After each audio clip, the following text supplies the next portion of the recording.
Simon & Schuster Audio presents an Inner Traditions audiobook, Occult Russia, Pagan, Esoteric, and Mystical Traditions, by Christopher Mcintosh, read by Michael Moynihan. Introduction. Russia's Mystical Quest.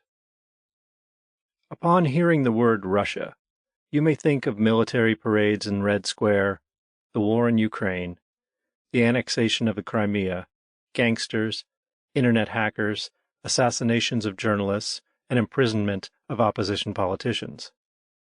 This book is not about those things, but about a different Russia that is invisible to many people in the West, namely the inner Russia, the Russia of mysticism, myth, magic, the esoteric, and the spiritual.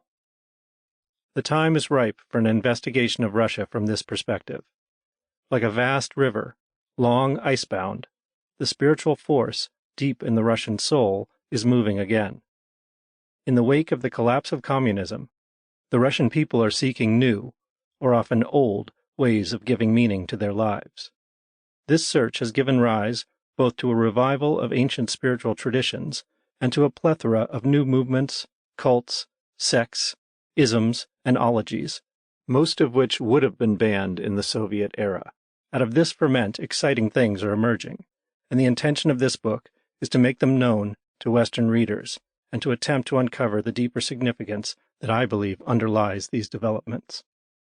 The German philosopher Friedrich Nietzsche wrote the following about Russia in his book Beyond Good and Evil.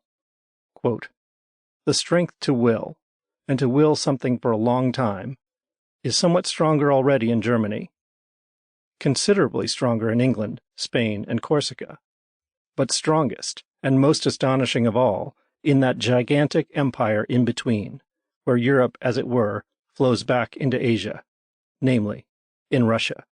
Unquote. I imagine Nietzsche would say much the same about the Russia of today, and he might go on to say that, in comparison, the peoples of the Western world have essentially lost their vital will, as is shown in countless ways.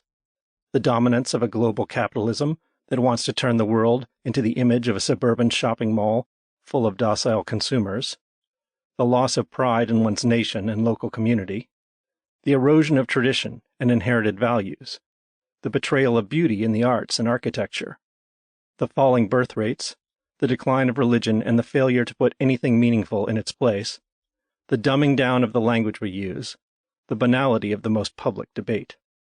He might add that, in addition to losing our vital will, we have lost the Sample complete.